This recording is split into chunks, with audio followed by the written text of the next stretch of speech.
लेकिन यही लोकतंत्र तो तब भी था जब 400 प्लस सीटें दे रहा था राजीव गांधी को।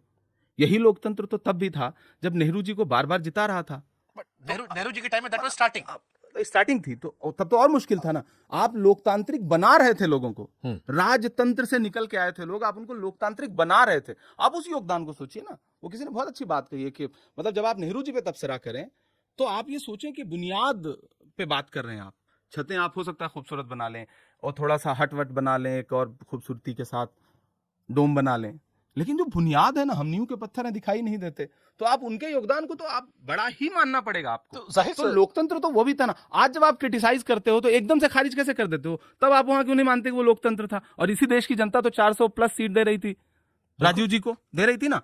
तो ऐसे में उस समय का जो कुछ है, राजीव जी उस वाले में समय तो का एक इंदिरा जी वाली घटना भी जिक्र हुआ है, तो वो एक मैं पॉलिटिकल, क्योंकि आप देखते हो उसमें कि एक बहुत बड़ी घटना हुई थी, सेंटीमेंट पूरे चेंज हो गए थे, क्योंकि मैंने कई नेताओं पे स्टोरी की, बड़े बड़े नेता उस टाइम चुनाव हार गए थे क्योंकि पूरे देश का मिजाज बदल गया था। बहुत दुर्भाग्यपूर्ण घटना थी। बट नेहरू जी के योगदान को जाहिर से कोई नहीं मना कर सकता। अटल जी ने खुद जब वो तस्वीर हटाई गई थी तो इसी दौर में शुभंकर जी, आप सोशल मीडिया पे बात हो रही है, आप देखिए ना नेहरू जी को किस तरह क्रिटिसाइज करते हैं, इंदिरा जी को। इस बीच आप बताइए ना कि विदेश एक डेलीगेशन जाता है ऑपरेशन सिंदूर से संबंधित, और जब ये होता है कि विदेश में बैठ के आप कोई बात देश के किसी व्यक्ति के बारे में, पुराने किसी व्यक्ति के बारे में नहीं करेंगे, तो भारतीय जनता पार्टी के एक सांसद उस डेलीगेशन के अहम सदस्य इंदिरा जी के खिलाफ विदेश में बैठ के ट्वीट करते हैं।